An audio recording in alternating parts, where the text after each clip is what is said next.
Buenas noches, hermanos. Pues ya hemos comenzado el tiempo de la Cuaresma la semana pasada con el miércoles de ceniza, y durante estos viernes de la Cuaresma vamos a ir haciendo pues un momento de reflexión, como una especie de ejercicios cuaresmales para prepararnos a la Pascua. Por ese motivo quiero durante este tiempo pues hablar un poco sobre la pasión de nuestro Señor, la pasión de Cristo. Es un pasaje que de cierto sentido es famoso, ¿verdad? Porque todo el mundo hemos escuchado hablar de la pasión, hay películas de la pasión, y ciertamente todo el mundo en Semana Santa, sobre todo el Domingo de Ramos, ¿no? Cuando la gente viene a misa, pues escucha el relato de la pasión, pero a veces pues es tan largo que obviamente pues no se puede meditar todo la pasión, ¿no? Todo lo que se dice ahí. Entonces yo creo que es importante detenernos y reflexionar un poco precisamente sobre lo que es la pasión, ir viendo los diferentes episodios, porque a veces lo vemos todo en conjunto y pues a veces no nos damos la oportunidad de adentrarnos, ¿no? De conocer un poco más lo que significa la pasión como tal, que va más allá de lo que muestran las películas, ¿no? Sino es sobre todo el profundizar en esto. Si ustedes se dan cuenta, los evangelios de la pasión pues son muy importantes dentro de los mismos evangelios que tenemos nosotros en la Biblia. Son pasajes sumamente importantes. Si ustedes se dan cuenta, todos los evangelios, el relato de la pasión, toda la descripción que hacen de la pasión, siempre ocupa dos capítulos, y no dos capítulos pequeñitos, son dos capítulos grandes. Es decir, que si los autores de los evangelios se detuvieron a reflexionar sobre esto, a contarnos la pasión, significa que era algo muy importante. A veces nosotros lo dejamos pasar desapercibido porque, bueno, la pasión, Cristo que se muere en la cruz, a veces lo dejamos así, pero si nos ponemos en el lugar de los autores sagrados, cuando ellos estaban escribiendo su evangelio, vean con qué delicadeza describen todo, a diferencia de todo lo demás. Todos los demás relatos son breves, ¿no? Curó un ciego, generalmente son breves, pero la pasión se detienen a reflexionar todo lo que pasó, van contando todo lo que pasó paso a paso. La última cena, y luego cuando salieron, cómo lo apresaron, qué le dijeron. O sea, a diferencia de otros relatos, el relato de la pasión es una cosa larguísima. Quiere decir que para los antiguos cristianos era algo muy importante, y necesitaba ser contado con detalle. No, porque uno hubiera podido decir, pues bueno, lo apresaron y lo llevaron a la cruz, punto, fin de la historia. No, se van deteniendo a narrarnos punto por punto. Quiere decir que para los evangelios, para los autores de los evangelios era muy importante, ¿no?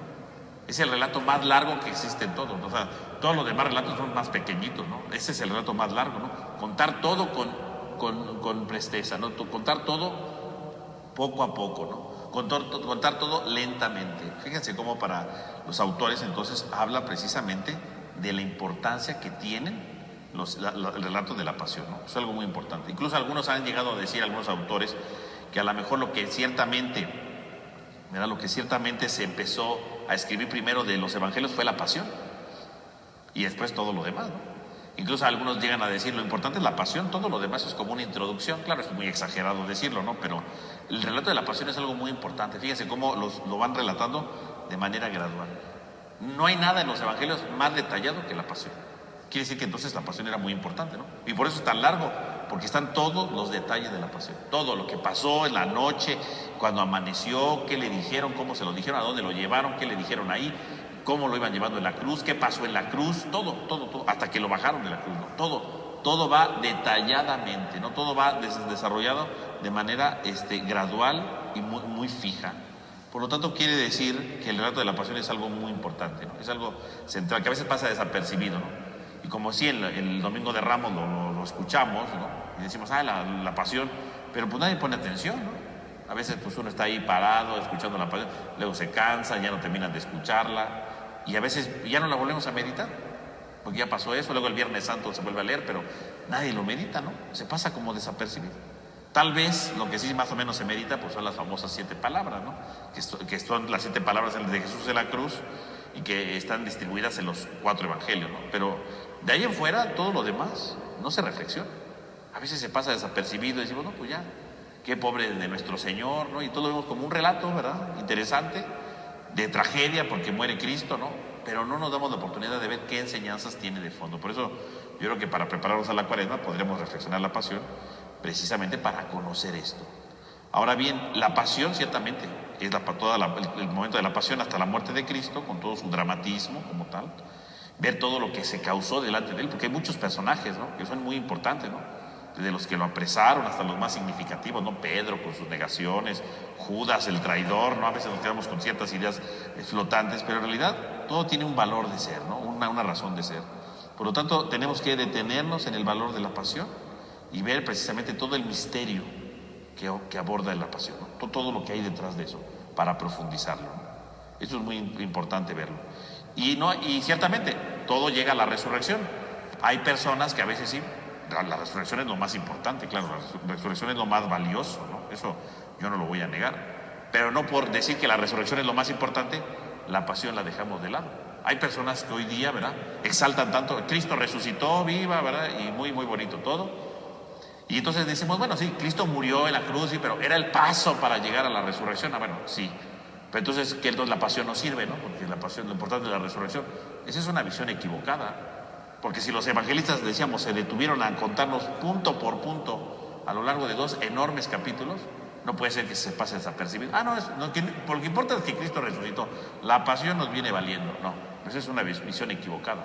La pasión no, la pasión también tiene su valor como tal, ¿no? Debe de tener la pasión. No debemos reducir los relatos de la pasión como si fuera un antecedente a la resurrección, ¿no?, un preludio. No. La pasión no es solamente un antecedente. La pasión es verdaderamente un fin, ¿no? La muerte de Cristo. Tiene un valor la muerte de Cristo. Y el ver la pasión es ver todo el proceso hasta que llega la muerte. Ya después viene la resurrección, claro, es otro episodio. Pero la muerte de Cristo tiene un valor, ¿no? Tiene un valor central, un valor importante, y que se debe leer, sí, en conjunto todo, pero no podemos dejar de lado la pasión, ¿no?, ni la muerte de Cristo. Tiene su propio valor. Hay un cardenal, ¿verdad?, Carlo María Martini, y él dice, ¿verdad?, que para podernos acercar a la pasión de Cristo, dice él, tendríamos que ver la pasión de Cristo desde 3 puntos de vista, ¿no?, desde 3 líneas las podríamos abordar, ¿no?, para descubrir el gran valor que tiene la pasión en nosotros, dice él, ¿no? Tendríamos que verlo desde diferentes aspectos, ¿no? Y entonces él dice, en primer lugar, la pasión tiene un valor histórico afectiva, ¿no? Dice, yo puedo ver la pasión de Cristo y verlo desde la línea histórico afectiva. ¿Qué significa la visión histórica afectiva? Pues significa ver la pasión, ¿verdad?, como una serie de escenas camino a la cruz, que es lo que hacemos nosotros en el Vía Crucis, ¿no? El Vía Crucis tiene esta línea, ¿no?, histórico-afectiva, es decir, por un lado vamos viendo diferentes eventos que van formando una historia, ¿no? Cuando yo leo la pasión en el Evangelio, pues tiene sus cuadros, ¿no?, que la última cena, que la aprehensión, que el juicio, que la negación de Pedro, que la traición de Judas. Cada evangelio va teniendo su propio cuadro, ¿no? Entonces esa sería la línea histórico-afectiva, ¿no?, porque nos va narrando etapa por etapa el acontecimiento de la muerte. Y decimos que es histórico porque va relacionando los cuadros, las escenas, y es afectiva porque obviamente en la medida en la que yo voy viendo cada cuadro, nosotros vamos teniendo sentimientos ante eso, ¿no? Cuando vemos a alguien que traiciona, ¿verdad?, Judas que traiciona a Jesús, nos da coraje, ¿no? Cuando vemos que Jesús, ¿verdad?, acepta la muerte, ¿no?, sin decir nada, uno queda impactado. O sea, va viendo cada uno de las escenas y produce ciertos sentimientos, cierta afección, ¿no? Otra línea, dice el cardenal, es la línea existencial salvífica. Es decir, ver la pasión de Cristo no solamente como los relatos, sino verlo como la pasión efectivamente produce un sentido a la vida, ¿no? Es por eso decimos que es existencial. Cómo la pasión le da sentido a mi vida, ¿no?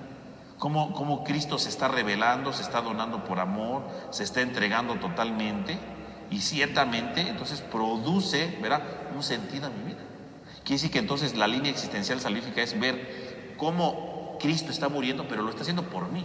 Todo lo que estoy viendo que pasa en la pasión no pasa nada más porque le pasó a Cristo, va a ser por mí. Y entonces implicaría ver cómo Cristo le da sentido a mi vida a pesar de mi pecado, ¿no?, porque Cristo murió en la cruz por mis pecados. Entonces la línea existencial salvífica, diría el cardenal, sería que yo sea capaz de ver la pasión viendo mi pecado, ¿no?, y decir, pues por mi pecado pasa esto, ¿no?, porque soy un pecador, porque soy de lo peor, ¿no? Y sin embargo, Él muestra su amor, ¿no?, muestra su misericordia. Entonces, veo la gratitud de Dios y veo mi pecado, ¿no? Eso sería la existencial, cómo la pasión le da sentido en mi vida, porque Cristo me salva. Entonces, ver la pasión como un acontecimiento de salvación. Y cada una de las escenas significaría ver ahí un acontecimiento de salvación. Y por supuesto, dice el cardenal, en tercer lugar, ver la pasión, pues es considerarla, ¿verdad?, desde una línea de contemplación trinitaria. Es decir, descubrir ahí el misterio de Dios. Porque cuando yo veo la pasión, nada más es ver la tragedia que pasa ahí, no, es ver el misterio de Dios. Dios se está revelando totalmente ahí. A veces se nos olvida eso, ¿no? Nos quedamos con el dramatismo, y cuando a la gente le gustan las películas, ¿no? Porque a la gente le gustan más las películas, y entonces, la película, ¿no? Y nos quedamos con los efectos y toda la sangre y yo qué sé, ¿no? Pero a veces se nos olvida que ese Jesús que está muriendo ahí es el Hijo de Dios. Y nos está revelando el misterio de Dios. Querría decir que yo cada escena de la pasión tendría que descubrir algo de Dios, ¿no? Porque se está manifestando ahí totalmente el amor de Dios. A veces nos pasa eso, obviamente una película no va a mostrar eso, ¿no? Una película no le importa eso. Pero cuando uno lee el Evangelio también tendríamos que decir, aquí estoy contemplando algo de Dios. Estoy descubriendo el misterio de Dios. A veces se nos olvida ver que ahí está Dios. Es el Hijo de Dios, ¿no? Y estamos hablando de un Dios que es trinitario, Padre, Hijo, Espíritu Santo. Allí está la Trinidad en la pasión, ¿no? A veces no lo vemos. Yo puedo contemplar la pasión y descubrir ahí el misterio de Dios, ¿no? Cómo está hablándose. Y entonces tendría una línea de adoración, ¿no? Y decir, a ver, yo puedo adorar a Dios, que se hizo hombre y que murió por mí, que se hizo débil para salvarme. Entonces ver el misterio de Dios. Fíjense cómo la pasión entonces la podemos ver de diferentes perspectivas, ¿no? Desde las escenas en general, ¿no?, que suscitan afectos, desde la salvación existencial que da mi vida, y entonces descubrir mi vida de pecado a la luz de lo que está viendo, ¿verdad? Ilumina mi vida la pasión, pero también ilumina la presencia de Dios. Yo puedo descubrir algo de Dios, puedo decir algo de Dios a partir del acontecimiento de la pasión. Entonces vamos a meditar esto de la pasión. No voy a meditar lo de la última cena porque es muy amplio y pues si no, nunca vamos a terminar. Entonces vamos a hablar de la pasión a partir del pasaje del huerto de los olivos, ¿no? Ya que termina la última cena, ¿no? Jesús instituye ahí la Eucaristía, anuncia la traición de Judas, le dice a Pedro que lo va a negar, aunque él dice que no lo va a negar, pero bueno, le dice que lo va a negar, y se salen al monte de los olivos, ¿no? Entonces vamos a leer el pasaje. Vamos a ir leyendo nosotros, vamos a hacer la reflexión de la pasión desde el Evangelio de San Mateo, porque cada uno de los evangelios, ¿verdad?, el Evangelio de Lucas, de Marcos, de Juan, cada uno tiene su relato de la pasión y son distintos. En general tienen las mismas ideas, ¿no?, las mismas escenas, pero cada evangelio, si ustedes ven ahí, léanlo si tienen curiosidad, vean la pasión de San Marcos, vean la pasión de San Mateo, la de San Lucas, y tienen escenas que son únicas. Y la manera de narrar son distintas. Incluso, si ustedes leen el Huerto de los Olivos, la manera como lo cuenta Marcos es distinta a Mateo. Y muy distinta a la que dice Lucas, ¿eh? Y bueno, la de San Juan, ni siquiera hay Huerto de los Olivos como tal. Es una cosa muy sencilla. O sea, cada evangelio va narrando las cosas de manera distinta, por un lado. Y cada evangelio tiene escenas propias que no están en los otros evangelios, ¿no? El Evangelio de Marcos, por ejemplo, nos habla de cuando un muchacho iba siguiendo, ¿verdad?, a Jesús cuando lo habían aprendido, y luego, ¿verdad?, dice que lo quieren agarrar y se escapa desnudo corriendo. Eso solamente está en el Evangelio de Marcos, por ejemplo. El Evangelio de San Mateo dice que cuando Jesús muere en la cruz, se abren las tumbas y sale, ¿no? Nos narra cuando Pilato se lavó las manos. El único evangelio que dice que Pilato se lavó las manos es el de San Mateo. En los demás no viene. El Evangelio de Lucas nos habla de cuando se encuentra con las mujeres, ¿verdad? Y no lloren por mí. Eso solamente está en San Lucas. El Evangelio de Juan, bueno, ese todavía mucho más amplio, ¿no? Porque todo el discurso que tiene con Pilato solamente está en el Evangelio de Juan. Entonces, fíjense, cada evangelio tiene su manera de narrar la pasión, ni siquiera son iguales. Entonces, aquí cuando vamos a reflexionar la pasión, solamente vamos a ir leyendo, ¿verdad?, durante estos días, vamos a ir leyendo el Evangelio de la Pasión según San Mateo. No podemos todos los evangelios, ¿no? Sería cada una reflexión distinta. Digo, las enseñanzas en general son las mismas en los episodios claves, ¿no? Pero tiene sus propias escenas. Entonces eso se los digo porque a lo mejor leamos el Evangelio y van a decir, no habló de tal cosa. Bueno, porque a lo mejor está en otro Evangelio, ¿no? Para que ustedes lo tomen en cuenta. Entonces vamos a leer aquí solamente el Evangelio de San Mateo, solamente la versión del Evangelio de San Mateo de la Pasión para irla reflexionando. Claro, con eso pues ya tenemos las pistas básicas para entender en general la Pasión y lo podemos aplicar a los otros textos, aunque sean distintos, ¿no?, aunque sean diferentes, ¿no? Entonces vamos a leerlo. Vamos a empezar leyendo Evangelio de San Mateo, capítulo 26, del versículo 36 al 46, ¿no?, que es la agonía en Getsemaní, ¿no?, la primera parte, ¿no? Dice: entonces va Jesús con ellos a una propiedad llamada Getsemaní y dice a los discípulos: siéntense aquí mientras voy allá a orar. Y tomando consigo a Pedro y a los 2 hijos de Zebedeo, comenzó a sentir tristeza y angustia. Y entonces les dice: mi alma está triste hasta el punto de morir. Quédense aquí y velen conmigo. Y adelantándose un poco, cayó rostro en tierra y suplicaba de esta manera: Padre mío, si es posible que pase de mí este cáliz, pero no sea lo que yo quiero, sino como lo quieres tú. Viene entonces a los discípulos y los encuentra dormidos y le dice a Pedro: ¿con que no han podido velar 1 hora conmigo? Velen y oren para que no caigan en tentación, porque el espíritu está pronto, pero la carne es débil. Y alejándose de nuevo por 2ª vez oró así: Padre mío, si este cáliz no puede pasar sin que yo lo beba, hágase tu voluntad. Volvió otra vez y los encontró dormidos, pues sus ojos estaban cargados. Los dejó y se fue a orar por 3ª vez, repitiendo las mismas palabras. Viene entonces a los discípulos y les dice: ahora ya pueden dormir y descansar. Miren, ha llegado la hora en que el Hijo del Hombre va a ser entregado en manos de los pecadores. Levantaos, vámonos. Mirad que el que me va a entregar está cerca. Entonces aquí tenemos la narración de la pasión del huerto de los olivos, ¿verdad? Que es el inicio propiamente ya de la pasión como tal. Entonces dice que Jesús se va a Getsemaní. La palabra Getsemaní significa lagar de aceite, ¿no? O luego dicen el monte de los olivos porque están los árboles con los olivos, ¿no? Donde se hace aceite, por eso se llama lagar de aceite, ¿no? El lugar donde se hace aceite, donde se pisan las aceitunas, ¿no? Las olivos, para que pueda salir el aceite, ¿no? Por eso se llama lagar de aceite. Entonces ahí comienza, ¿no? Y entonces ahí precisamente en Getsemaní, dice, ahí es donde va a empezar la pasión. Y podemos decir que esta escena que acabamos de leer ahorita es la parte secreta de la pasión. ¿Por qué la parte secreta? Porque es algo que solamente ven Pedro y los hijos de Zebedeo. No lo ve nadie más. Los apóstoles van, le dice Jesús: quédense aquí, agarra 3 y se mete al jardín. Y ahí es donde empieza todo. Es la parte oculta de la pasión. Nadie más lo ve. Todo lo demás después de esto ya es la parte pública de la pasión, porque ya llegan, lo apresan y ya, bueno, todo el mundo ve todo, ¿no? Ya lo llevan para acá, que con el sumo sacerdote, que con Pilato, todo es público. Esta sería la única escena que es privada, donde solamente hay 3 testigos. Y bueno, 3 testigos medio chafas porque estaban dormidos, dice, ¿no? Entonces es algo oculto, ¿no? Es una revelación secreta. Solamente 3 apóstoles están ahí. Toma 3 apóstoles. Y ciertamente este episodio pues es muy interesante, porque también, aparte que es la parte secreta, podremos decir, de la pasión, es muy curiosa porque es la única parte donde se ve plenamente la humanidad de Jesús, ¿no? Como en ningún otro pasaje de la Biblia, porque dice que tiene miedo, ¿no? Que su alma está sufriendo, ¿no? Es el único lugar donde dice tal cual, ¿no? Entonces, aparte que es oculto, no es público, no todo el mundo lo ve, también descubrimos un aspecto de Jesús, ¿no? Muy humano, ¿no? Pero finalmente Jesús se hizo hombre, ¿no? El Hijo de Dios se hizo hombre, y como hombre, pues tiene su realidad humana, ¿no? No es que como es Dios no sentía miedo. Pues sí tenía miedo, ¿no? Tenía hambre, ¿no? Pues sí, parte de la naturaleza humana. Entonces fíjense cómo Jesús dice, empieza el versículo 36, ¿no? Dice: siéntense aquí mientras voy allá a orar. Y esta idea de siéntense aquí mientras voy a orar aparece en otro pasaje de la Biblia. Si ustedes leen el libro del Génesis, en el capítulo 22, versículo 5, es la misma idea, donde dice: siéntense aquí mientras vamos a orar, a ofrecer un sacrificio. ¿Dónde es ese pasaje de Génesis 22?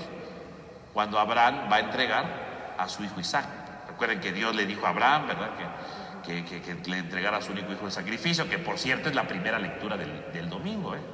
Y entonces le dice, ¿verdad?, que se quede ahí, que van a ir a orar. Y justamente Abraham le dice a los sirvientes que lo acompañan, ¿no? Siéntense aquí mientras voy para ya hacer un sacrificio y orar.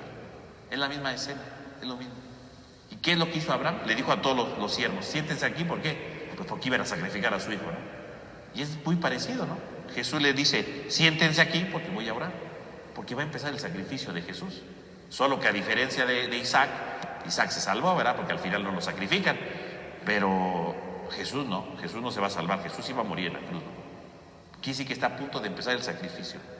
Y le dice a los apóstoles: siéntense aquí, o sea, quédense aquí. O O sea, va a empezar el sacrificio. Así como iba a empezar el sacrificio de Isaac, ahora va a empezar el sacrificio de Jesús, ¿no? Es una idea que se puede ver, ¿no? Más o menos, ¿no? Entonces ahí lo tenemos. Entonces los discípulos no les dice nada, nada más dice que se queden ahí. Solamente agarra 3 y le dice vámonos, ¿no? Y entonces estos 3 discípulos, pues seguramente eran los favoritos de Jesús, ¿no? Porque estos discípulos han estado en otras escenas. Son los discípulos que están, por ejemplo, en la transfiguración. Cuando Jesús sube al monte a orar, que por cierto también este domingo lo vamos a leer, ¿no? Va Jesús a orar, ¿y a quién agarra para orar en el monte donde se transfigura? A ellos 3, igual a Pedro y a los hijos de Zebedeo, ¿no? Santiago y Juan. Son los. Quiere decir que, de cierto sentido, pues son sus favoritos y son los grandes testigos de las cosas, ¿no? Podríamos hacer incluso una reflexión sobre los testigos, porque ven cosas ocultas, ¿no? Ven la transfiguración de Jesús, ven el sufrimiento de Getsemaní. Y en el Evangelio de Marcos esos 3 son los que ven la curación de la hija de Jairo. Son 3 escenas en las que aparecen esos 3 apóstoles, que pueden significar, sí, los favoritos de Jesús tal vez, ¿no? Pero también representan algo muy importante, los que son testigos de cosas que no ve cualquiera. Y se supone que eso los tendría que hacer verdaderos testigos, que al final terminan huyendo, pero no se convierten en los verdaderos testigos, pero bueno. Entonces ahí está, ¿no? Entonces dice, vemos cómo empieza todo. Y entonces dice el Evangelio, y tomando consigo a Pedro y a los hijos de Zebedeo, dice, comenzó a sentir tristeza y angustia. Esto es una cosa espectacular, porque como decíamos, es una cosa distinta, ¿no? No aparece siempre. Incluso cuando uno lee la historia de los mártires cristianos, nos narran todas las pasiones de los mártires, o las leyendas, ¿no? Nos narran a los mártires dando su vida con emoción, cantando, ¿no? Y curiosamente el primer mártir cristiano, ¿verdad? Pues es Jesús. Y Jesús, cuando viene la hora de la muerte, dice, empezó a sentir tristeza y angustia. Eso contradice todo lo demás, ¿no? Tristeza, primero que nada, ¿no?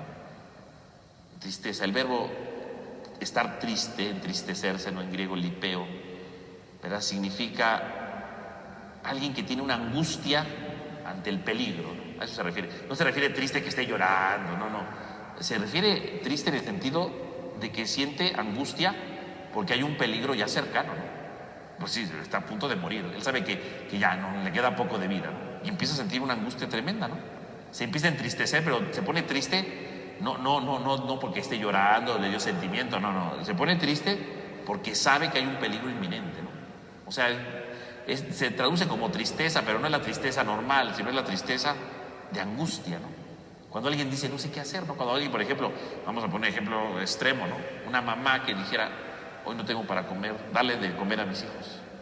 Se pone triste porque no tiene que darle de comer. Pero no es que se ponga triste y diga, ay, qué desgraciada es mi vida. No. Se pone triste, pero al mismo tiempo tiene angustia, ¿no? Porque está triste porque no tiene nada que comer, de darle de comer a sus hijos. Pero al mismo tiempo tiene angustia porque no sabe cómo va a solucionar el problema, ¿no? Ese sentimiento como de impotencia, ¿no? Tristeza porque no se está logrando algo que yo quiero. Y al mismo tiempo angustia porque no alcanzo, porque me siento impotente, no sé cómo solucionarlo. Ese es el sentimiento que está diciendo aquí San Mateo, ¿no? Un sentimiento de impotencia. O sea, está triste, pero triste en el sentido de impotente, porque no sabe qué hacer. Sabe que viene la muerte, pero no sabe cómo solucionarlo. Sabe que ya no hay remedio, sabe que esto es ineludible. De que se va a morir, se va a morir. Las autoridades han planeado todo para agarrarlo. Él lo sabe, la autoridad no lo quiere. Él sabía perfectamente que cuando entrara a Jerusalén lo iban a matar. Él lo sabía. Y sabe que está a punto de suceder. Él ya lo sabe. Él sabe perfectamente que Judas lo va a traicionar, ¿no? Él ya lo sabe. Él sabe que todo está contado. Los minutos están contados. Y entonces empieza un sentimiento de tristeza, pero de esa tristeza que es impotente, porque no sabes qué hacer, ¿no? Se te escapa de las manos lo que va a pasar, ¿no? A eso se refiere aquí precisamente el verbo, ¿no? Una tristeza que te vuelve impotente ante un peligro que no sabes qué hacer, ¿no? Entonces se puso triste.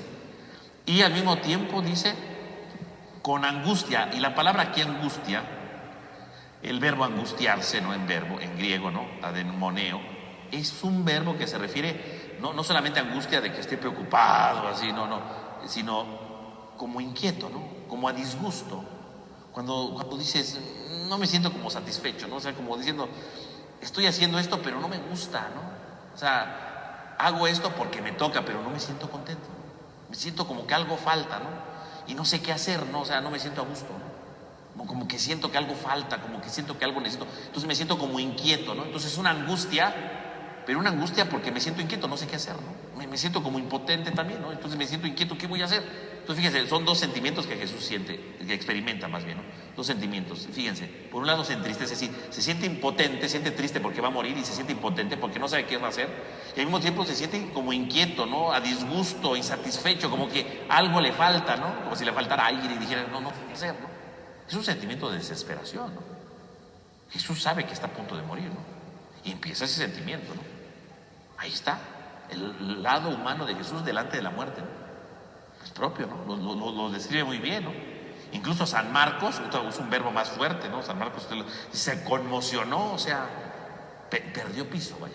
San Mateo pues le suaviza, ¿verdad? Porque ¿cómo va a poner a Jesús así? Pero lo suaviza. Y fíjese cómo dice Jesús, voltea y le dice a sus discípulos, mi alma está triste hasta el punto de morir.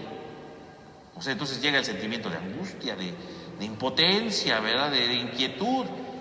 Voltea a ver a sus apóstoles y le dice, mi alma está triste hasta el punto de morir. Mi alma, y cuando dice mi alma, se refiere a su vida, ¿no? O sea, mi vida está tristísima, ¿no? Porque es un superlativo, ¿no? Tristísima, una tristeza extrema, ¿no? La tristeza más grande. Mi vida tiene la tristeza más grande de todas. Es eso, ¿no? Está decaída, vaya. Y dice, hasta el punto de morir. O sea, no es una tristeza cualquiera. Aquí sí es la tristeza que tiene hasta el punto de morir. O sea, es una tristeza que lo está matando. Hay tristezas que matan, ¿no? Cuando alguien muere, un ser querido, puede haber una tristeza que lo mata casi, porque ya no sabe qué hacer, ¿no? Y hay gente que se muere después, ¿no? Porque es una tristeza tan grande que se muere, ¿no? Literalmente, ¿no? De repente es que se murió su esposa y entonces ya no supo qué hacer y se puso muy triste, perdió el sentido de su vida, se murió. A los 8 días se murió. Una tristeza de muerte, ¿no? La tristeza mata, ¿no? En exceso, ¿no? Por eso, de verdad, cuando alguien entra en una tristeza terrible, ¿no? Y empieza a desconsolarse, empieza a perder el sentido de su vida, es una tristeza enorme, ¿no? La tristeza destruye profundamente, ¿no? A eso se refiere, ¿no? Una tristeza que lo hace morir, ¿no? Que hace desear la muerte, una tristeza que lo está destruyendo. Vean cómo entonces Jesús está experimentando un dolor grandísimo, ¿no? A veces no lo vemos, pero es un dolor grande, ¿no? Hay una tristeza tremenda ahí, una tristeza tremenda. Angustia, impotencia, insatisfecho y de repente una tristeza que lo está matando. O sea, si no me mata la cruz, me mata la tristeza, ¿no? Es un dolor tremendo, ¿no? O sea, entonces uno podría contemplar ahí qué tan valiosos somos a los ojos de Dios, que prefiere pasar por esa tristeza para salvar. Porque él nivel en el entierro tenía, él ni pecado tenía, ¿no? Y sin embargo va a morir, ¿no? Él lo sabe. Tengo una tristeza terrible, o sea, pareciera como si todo se acabara, ¿no? Y entonces le dice a los apóstoles, tengo esta tristeza. Y uno diría, y bueno, ¿y qué le pueden decir los apóstoles? Nada. Cuando alguien tiene una tristeza a punto de morir, no sirve nada. Cuando se muere un ser querido, ¿qué le puede decir uno a la persona? Nada. Pues sí, ¿qué le voy a decir? Estoy contigo, ¿verdad? Cuenta con mi apoyo. Yo le puedo decir eso. Pero en realidad, ¿qué le estoy diciendo? Nada. Cuando alguien se acaba de morir, estoy ahí, está llorando ahí porque se acaba de morir su familiar, ¿qué le puede uno decir? Nada. Las palabras salen sobrando, no hay nada. Jesús le dice, tengo una tristeza que me está matando. ¿Qué pueden hacer los apóstoles? Nada. Por eso le dice, quédense aquí. Lo único que les está pidiendo es su presencia. Quédense aquí, punto. Y velen conmigo. O sea, quédense conmigo. O sea, no me digan nada, no me digan, ay, te comprendemos, échale ganas. No. Quédense aquí y velen, o sea, ni siquiera le dice que hablen, cállense, nada más estén despiertos y atentos, ¿no? Es finalmente eso. Jesús pide una sola cosa a los apóstoles, presencia, quédense aquí conmigo. Y curiosamente los apóstoles no cumplieron eso, porque luego los encuentra dormidos. Estar dormidos, ¿qué significa? Que no están con Jesús, que ignoraron a Jesús, que no quisieron estar con Jesús, es estar dormido, ¿no? Jesús les pidió una sola cosa, velen. Y no quisieron velar, se durmieron, ¿no? Les gana el sueño. A veces lo único que hay que hacer con alguien que le duele, pues es estar ahí, ¿no? La pregunta sería, ¿y yo he estado, no con alguien, yo he estado con Dios? ¿O me duermo, no? Y duermo no físicamente, espiritualmente hablando, ¿no? A veces hay que estar delante de Dios, a veces no sabemos ni qué decirle a Dios, bueno, pues hay que estar con Dios, ¿no? Hay que permitir que Dios me hable sin que yo entienda cómo, pero Él me va a hablar. Pero hay gente que no, prefiere dormir, ¿no? Es decir, y dormir significa ignorar, ¿no? Porque estos apóstoles estaban ahí ignorando a Jesús. O sea, no es que estuvieran cansados. ¿Cansados de qué estaban? Además, si están viendo que Jesús sufre, pues es para que estuvieran despiertos. Pero si se duermen, ¿qué significa? ¿Qué simboliza en la Biblia? Que no les importó nada. Que el sufrimiento de Jesús no les venía bien, ¿no? Ellos querían ver a Jesús fuerte, ¿no? A un Jesús triunfador, victorioso, ¿verdad? Políticamente hablando. Cuando ven que Jesús está ahí desesperado, llorando casi, ¿no? No dice que llore, pero casi llorando, ¿verdad? Desesperado, con una matriz. ¿Qué hacen los apóstoles? Se duermen. Ese Jesús no les conviene, ¿no? Ese Jesús no les va bien. Si tuviera multitudes, no, ahí sí, ¿verdad? Pues un hueso en el gobierno de Jesús va bien, ¿no? Pero un Jesús que está ahí llorando, un Jesús que ahí está desesperado, que está cayéndose, eso no vale la pena, ¿no? Me duermo mejor, lo ignoro, ¿no? Y a veces nosotros somos igual, no vemos a los apóstoles, ay, qué ingratos eran, no, a veces nosotros somos iguales, ¿eh? Cuando Jesús, ¿verdad? Cuando Dios a veces nos pide algo y nos dormimos porque no nos importa, ¿no? Porque nos compromete, ¿no? Porque nos compromete a ser mejores, porque nos compromete a transformar nuestra vida, porque nos compromete a renovar nuestro corazón, nosotros nos dormimos. Cuando digo, yo sé que Dios me está pidiendo esto y digo, yo no lo quiero hacer, es dormirse, ¿no? Cuando yo digo, es que esto que hoy escuché, creo que me está comprometiendo, no sé, a ayudar a tal persona, ¿no? Y luego digo, no, mejor no lo ayudo. Te dormiste como los apóstoles, ¿no crees que nada más Pedro y ellos, todo, así pasa, ¿no? Nos pasa a todos. Es que Dios me está pidiendo, verá, que haga tal cosa y yo le digo, no, yo no lo voy a hacer, me estoy durmiendo. A veces Dios nos pide cosas, y no, usted va a decir, ¿y cómo lo sé? Usted lo sabe, de repente usted le mete una idea y dice, debería de hacer esto, escuché tal cosa y debería de hacerlo, y no la hago, me dormí. O sea, lo que hicieron esos apóstoles lo repetimos cantidad de veces nosotros, porque a veces sabemos lo que nos corresponde, lo que deberíamos de hacer, y en lugar de hacer eso, ¿qué hacemos? Nos dormimos y decimos, ya no quiero nada, ¿no? Ya no me interesa nada. Así es, así de sencillo, ¿eh? Entonces le pide a sus apóstoles que se queden ahí, en un lugar, vigilando, y no se quedaron ahí vigilando, ¿no? O sea, ocuparon ahí el lugar en calidad de bulto, pero sin sentido, ¿no? Entonces, de este modo, precisamente los apóstoles muestran su ausencia espiritual, ¿no? El sueño, en el fondo, que expresa la desunión profunda con su maestro. No son capaces de velar. ¿Y velar qué significa? Pues velar, en primer lugar, es estar despierto. En segundo lugar, significa tratar de entender el sentido de la historia, ¿no? Tratar de entender qué hay a mi alrededor, tratar de entender las cosas. O sea, Jesús está sufriendo, algún significado tiene que tener, ¿no? Velar significa estoy despierto y trato de entender esto. ¿Por qué mi maestro, que lo vi curando, ¿no? Que lo vi con multitudes, que lo vi predicando, denunciando, haciendo tanto, cómo es posible que ahora se sienta solo, se sienta abandonado? O sea, no puede ser, ¿no? Eso es una contradicción, ¿no? O sea, si yo lo vi con multitudes, es más, hace unos días entramos en Jerusalén, la gente arrancó las ramas de oliva, lo alababa, ¿no? Hosana. ¿Cómo es posible que una persona que entró triunfante, cómo es posible que una persona que hizo milagros, que atraía multitudes, hoy se sienta solo? Hace unos días entramos a Jerusalén, ¿cómo se siente hoy solo? ¿Por qué? Algo tiene que decir Dios ahí, ¿no? Es una contradicción, no puede haber esa contradicción. ¿Por qué está pasando, no?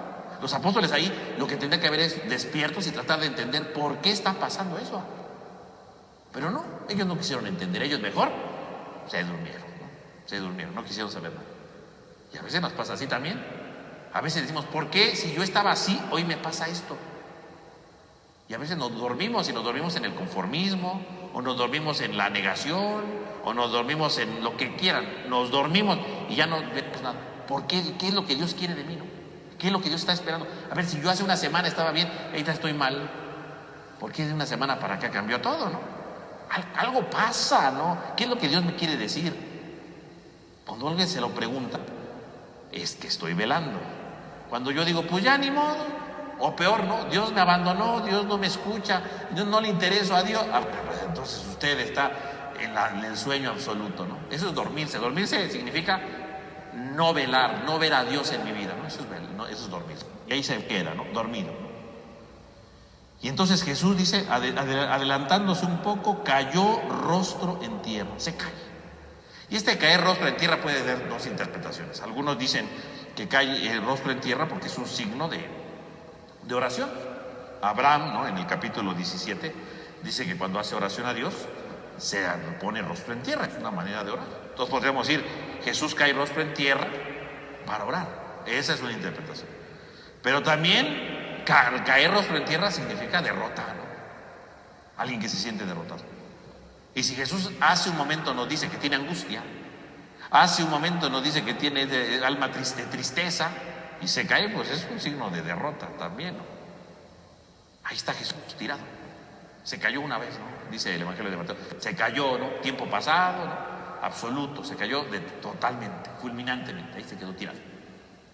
A lo mejor para hacer oración, pero también signo del fracaso, ¿no? Ahí está Jesús tirado. Ahí está Jesús teniendo miedo. Ahí está Jesús impotente. Ahí está Jesús. Ahí está Jesús desahuciado, podemos decirlo, ¿no? Ahí está totalmente, ¿verdad? Perdido totalmente, ¿no? Y en el fondo, si Jesús cae, es para que nosotros ya no caigamos, ¿no? O si caemos, nunca estemos solos, postrados en la vida, ¿no? Es que me siento derrotado, me siento cabizbajo, me siento frustrado, me siento decepcionado. A veces estamos en tierra. Jesús también cayó en tierra, para que tú nunca te sientas solo. Y entonces, estando ahí tirado, ¿no? Es cuando dice, ¿verdad? Padre, ¿verdad? Inmediatamente, Padre mío, si es posible que pase de mí este cáliz, pero no sea lo que yo quiero, sino lo que quieres tú. Inmediatamente le dice, Señor, Padre, que pase de mí este cáliz. ¿Y qué quiere decir el cáliz? Porque uno dirá, bueno, ¿qué es el cáliz, no? ¿Por qué le pide que quite ese cáliz? ¿Había ahí una copa o qué onda, no? No. Que luego en las películas aparece ahí una copa, ¿no? Bueno, son películas, ¿no? Entonces, ¿qué significa el cáliz, no?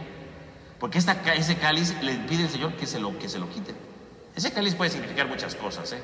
Hoy día se estudia mucho lo del cáliz. Algunos pueden decir que el cáliz es su tristeza, ¿no? El cáliz es el horror que está sintiendo. Entonces, aparte de mí este cáliz es, quítame esta tristeza, yo no quiero estar triste, ¿no?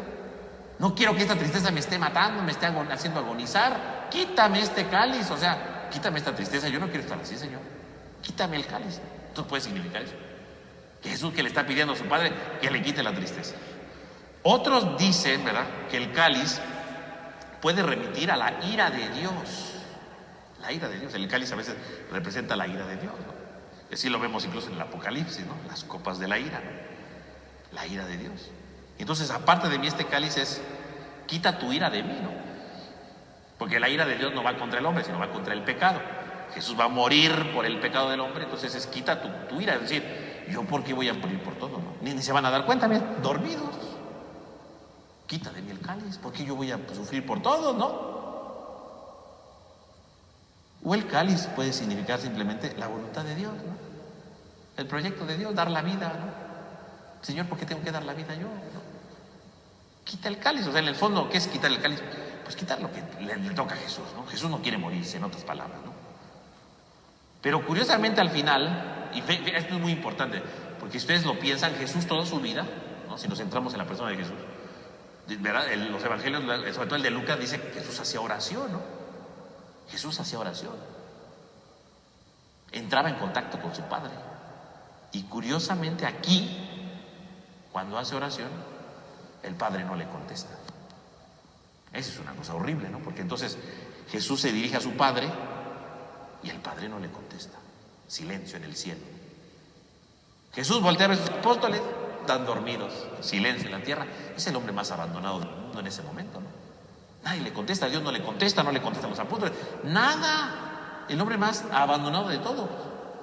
Aparta de mí este cáliz. Y sin embargo termina diciendo, bueno, pero no se haga lo que yo quiero, sino lo que tú quieres, ¿no? Que se haga tu voluntad que se cumpla. Como en el Padre Nuestro, ¿no? Decimos, hágase tu voluntad.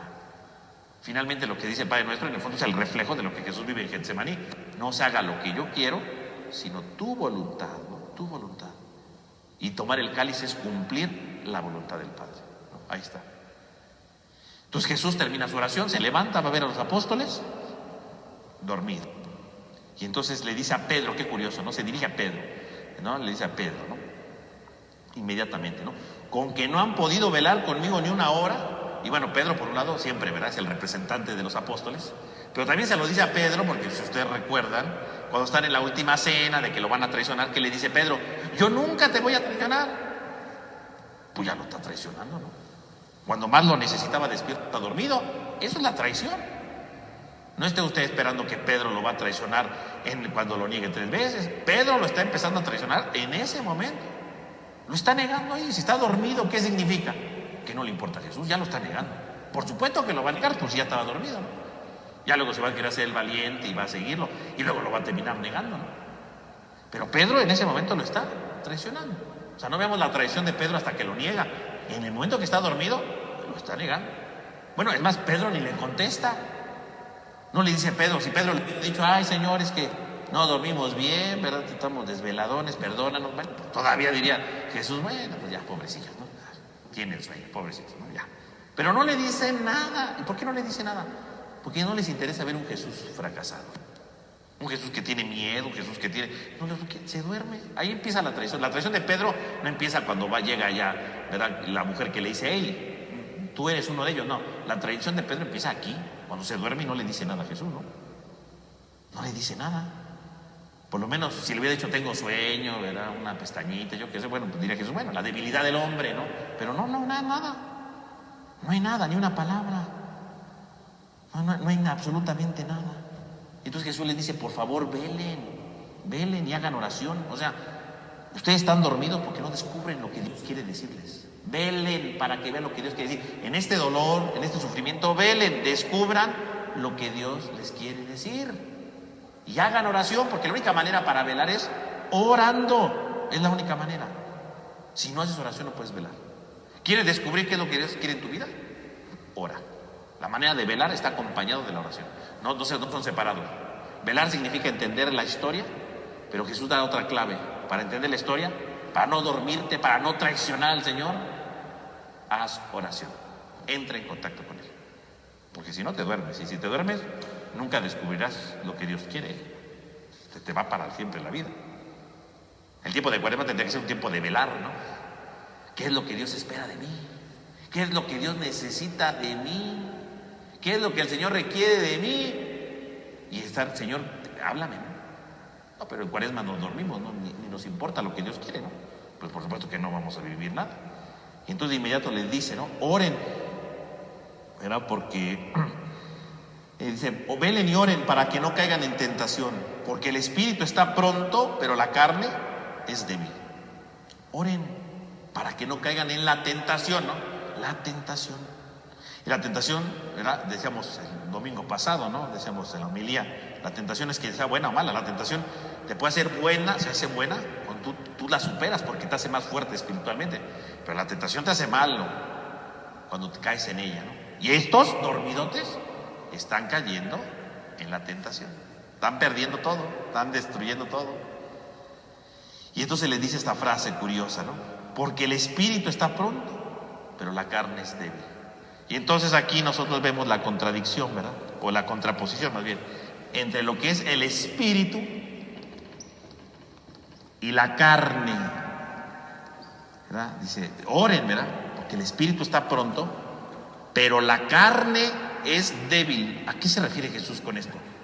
A veces la gente lo interpreta, no, el espíritu es hacer oración, cosas así muy santas. No. ¿Qué es el espíritu? ¿Qué es la carne? El espíritu quiere decir el hombre que está abierto a Dios, que es débil, que es frágil, pero que está abierto a Dios. Ese es el espíritu. En cambio, la carne representa el hombre que está encerrado en sí mismo, el hombre que vive egoístamente para sí mismo. Esa es la carne. Entonces, cuando le dice el espíritu está pronto, es decir, si tú eres espíritu, es decir, si tú aunque seas débil, te ganó el sueño, pero quieres recibir a Dios, Dios va a actuar en ti. El espíritu está pronto. Si tú dejas que Dios actúe, Dios va a actuar en tu vida. Pero la carne es débil. Y la carne es el egoísmo, ¿no? El hombre que vive para sí mismo, que puede triunfar, que puede fracasar, no importa, pero encerrado en sí mismo, porque cree que él todo lo hace, que no necesita de Dios. Eso es la carne, ¿eh?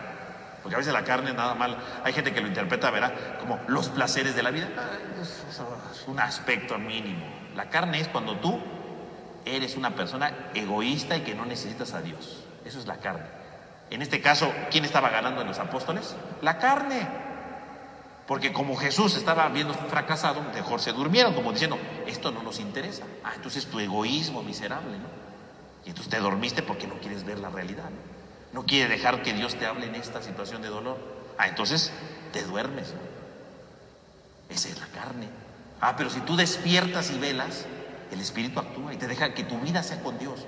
Y sí, a lo mejor tendrás triunfos, a lo mejor tendrás fracasos, pero con Dios, porque sabes que Dios está contigo. Ese es el Espíritu. O sea que espíritu y carne se refiere a dos tipos de hombres.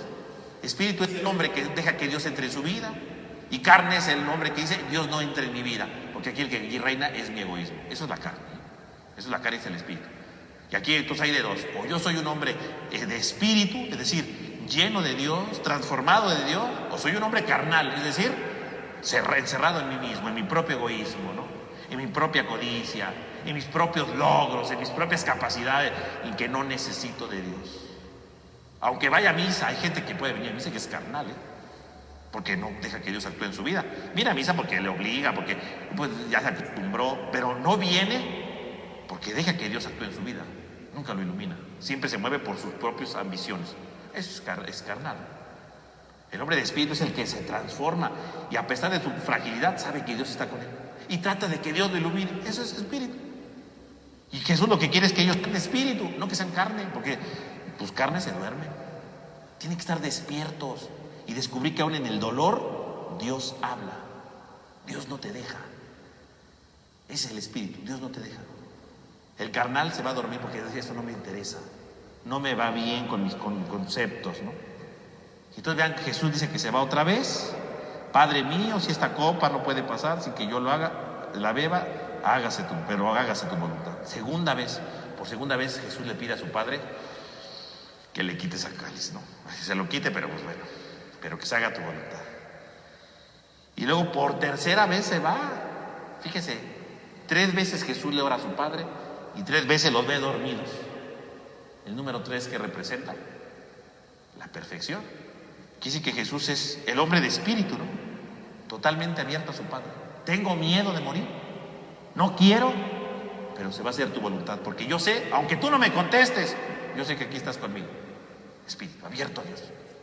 Y los apóstoles, perfectamente carnales, perfectamente cerrados en su egoísmo, en su indiferencia, en su apatía, dormidos, 3 veces dormidos. Perfección del hombre de carne. Jesús 3 veces orando, aceptando la voluntad del Padre, 3 veces espíritu. Ahora la pregunta sería: ¿y yo qué tipo de hombre soy? Soy como Jesús, que a pesar del dolor, a pesar de la tristeza, a pesar de mis miedos, a pesar de mis penurias, me abro a Dios y sé que Dios está conmigo. O soy como los apóstoles, que me duermo y digo: ay, Dios no está conmigo, ay, yo la puedo solo, ay, yo no lo necesito. Carnal. ¿Qué tipo de hombre soy? Los apóstoles son fracasados. Jesús es el hombre totalmente espiritual. Ya cuando Jesús regresa por tercera vez y los ve dormidos, les dice: ya pueden dormir y descansar, ¿no? Ya, o sea, Jesús ya dice: ya, ¿para qué le hacemos al cuento, no? Estos no van a orar, ¿no? Estos no van a despertar, bueno, pues ya, que se queden así, ¿no? O sea, es finalmente una amarga constatación. Vamos a decir: pues ya quédense ahí, pues ya que les voy a hacer, ya, así son mis apóstoles, así los quiero, bueno, ya, pobres miserables, ¿no? Ya ahí los tienen, ¿no? O sea, finalmente se entrevé, pues una palabra de ironía en cierto sentido, pero también de Jesús, de decir: bueno, pues no quisieron estar conmigo, no importa, yo sé que aquí está Dios. Aunque no me haya contestado mi Padre, yo sé que aquí está mi Padre. ¿Sabe que está solo? Sí. Y que va a ir al Calvario solo, porque ellos están dormidos, no van a acompañarlo. Y lo acepta, por eso les dice: ya descansen, o sea, ya acepta las cosas. Fíjese, todo este momento de oración de Jesús, de drama con los apóstoles, con su Padre, al final de cuentas Jesús lo acepta todo. O sea, porque después de esto, todo lo que sigue de la pasión, ya no vamos a ver a Jesús agonizante, sufriente, con tristeza mortal. No, toda la pasión Jesús está entero. Jesús está entero. Por eso este pasaje es muy importante, ¿no? Porque toda la pasión se entiende desde esto. Porque Jesús primero tiene miedo, Jesús primero tiene pánico, se cae.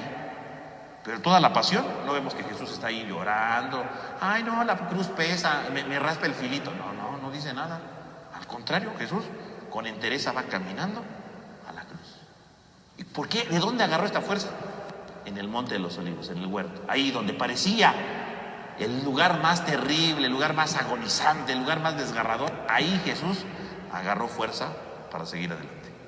Y los apóstoles agarraron miedo para escapar, porque cuando lo arrestan se dan a la fuga, porque el hombre de espíritu toma fortaleza porque descubre a Dios en su vida. El hombre que es carne se encierra en sí mismo y escapa. Jesús toma fuerza aquí. Y entonces después de que ya le dice, ya duérmanse, o sea, pues así es la vida, ¿no? Inmediatamente le dice, a ver, ya levántense, vámonos, porque el que me entrega está cerca. Punto, ¿no? Levántense. El único que está levantado es Jesús. Y estar levantado en la Biblia representa un signo de gloria, de resurrección, de triunfo.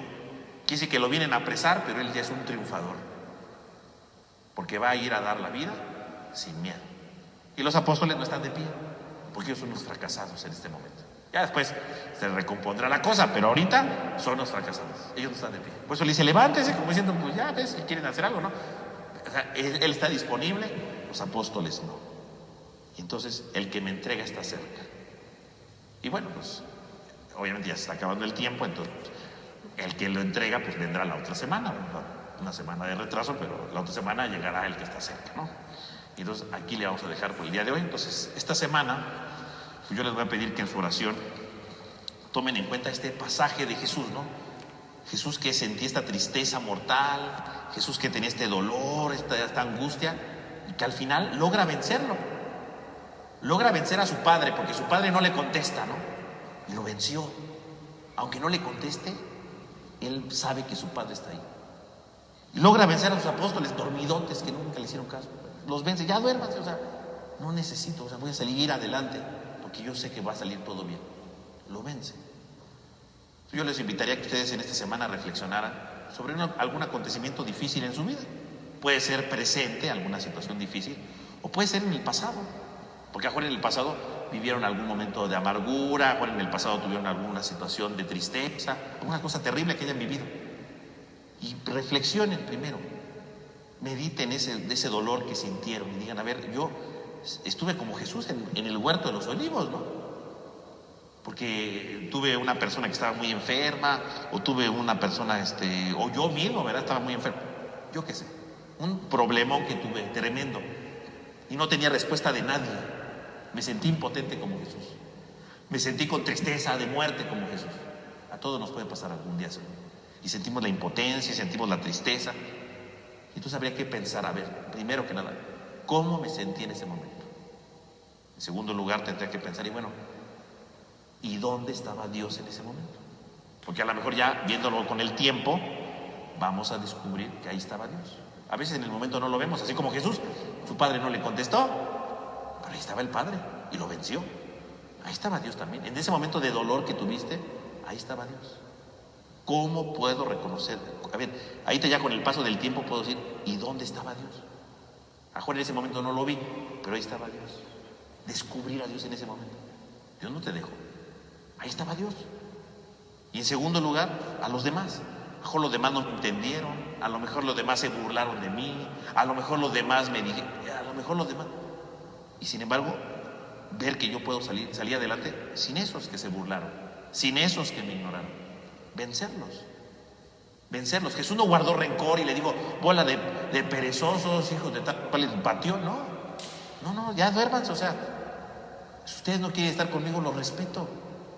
Y a veces, cuando viene un momento de dolor, a veces nos enojamos con personas, o a veces guardamos resentimientos. No, Jesús no guardó resentimientos de sus apóstoles. Los dejó ahí, ya sé que no van a estar conmigo.